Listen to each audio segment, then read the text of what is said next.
आपने वो दर्शन सुना था जो मैंने आपको बताया था। वो दर्शन नहीं था, वो सपना था।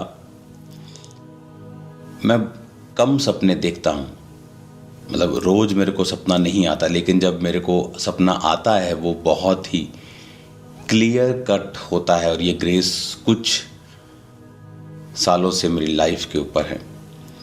और मैंने आपको बताया था कि मैं एक सपना देख रहा हूँ कि जो इंडियंस हैं वो एक ग्राउंड के पास खड़े हैं और उनको एम्बैरेसमेंट का सामना करना पड़ रहा है।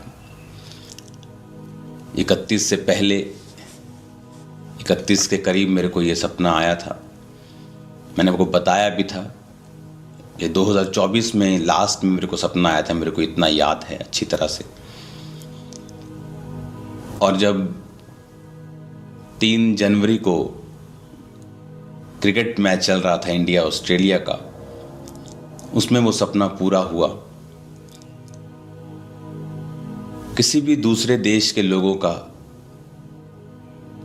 टीम्स को क्रिटिसाइज करना, बू करना, ये एक आम बात है। लेकिन इतनी मास लेवल के ऊपर कि जिसकी न्यूज़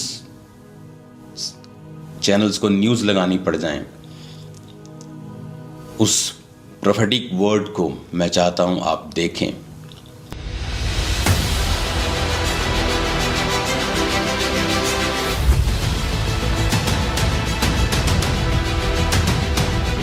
एक सपना मैंने देखा कि जो ऑस्ट्रेलिया में रह रहे इंडियन लोग हैं, उन्हें एम्बैरेसमेंट का सामना करना पड़ रहा है। जैसे कि परमेश्वर के वचन आमोस की किताब 3 अध्याय उसकी 7 आयत में लिखा है, इसी प्रकार से प्रभु यहोवा अपने दास भविष्यद्वक्ताओं पर अपना मर्म यानी अपने भेद बिना प्रकट किए कुछ भी ना करेगा। अपने हाथों को उठाओ। एक सपना मैंने देखा सुबह, अपने हाथों को उठाओ, कि जो ऑस्ट्रेलिया में रह रहे इंडियन लोग हैं, उन्हें एम्बैरेसमेंट का सामना करना पड़ रहा है किसी लॉ को तोड़ने के कारण। अपने हाथों को उठाओ उन सब इंडियंस लोगों के लिए। और प्रभु ने मुझे दिखाया कि उस समय मैं वहां पे मौजूद था और वहां पर एक प्लेन, एक काइट होती है ना, पतंग जिसे बोलते हैं, वो उड़ रही थी वहां। और मैंने सोचा शायद ये इस काइट के पीछे हैं लोग, लेकिन वो काइट परमेश्वर ने मुझे दी और मेरे हाथों में दे दी। तो परमेश्वर ने मुझे दिखाया कि उसको, वो चर्च के हाथों में है वो चीज़। अगर हम प्रार्थना करेंगे तो परमेश्वर दया करेगा। अपने हाथों को उठाएंगे। इसकी प्रार्थना मैं ऊंची आवाज़ में नहीं करूंगा। अपने हाथों को उठाएंगे सब भारतीयों के लिए जो ऑस्ट्रेलिया में रहते हैं।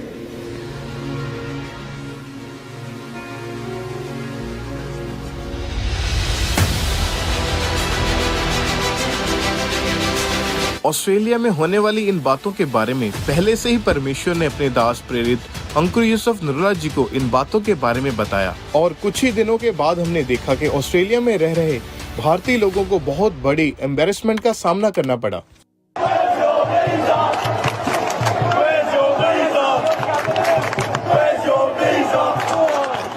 परमेश्वर पहले से ही चेतावनी देता है अपने दासों के द्वारा अपने लोगों को, ताकि हम परमेश्वर में बने रहें, विश्वास में बने रहें और प्रार्थना करते रहें ताकि हम सुरक्षित रहें। और आपने देखा अभी,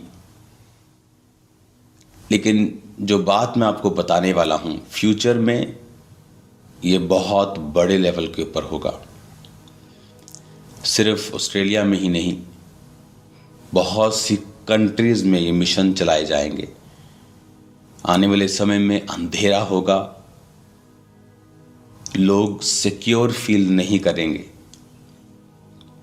और इंटरनेट इसे और वर्स कर देगा और खराब कर देगा।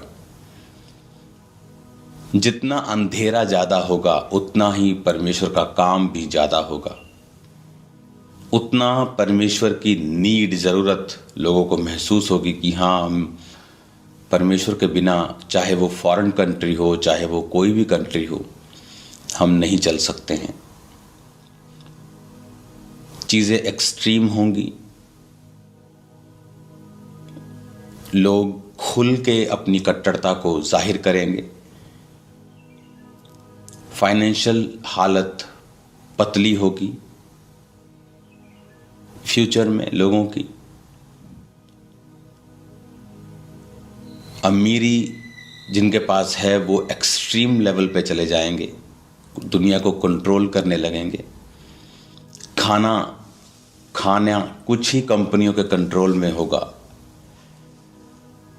ये मैं बात आपको बताता आ रहा हूँ, और हम चाहे उसका विरोध करें, कुछ भी करें, लेकिन ये होगा और वहीं से कंट्रोल होगा हर एक चीज़ का।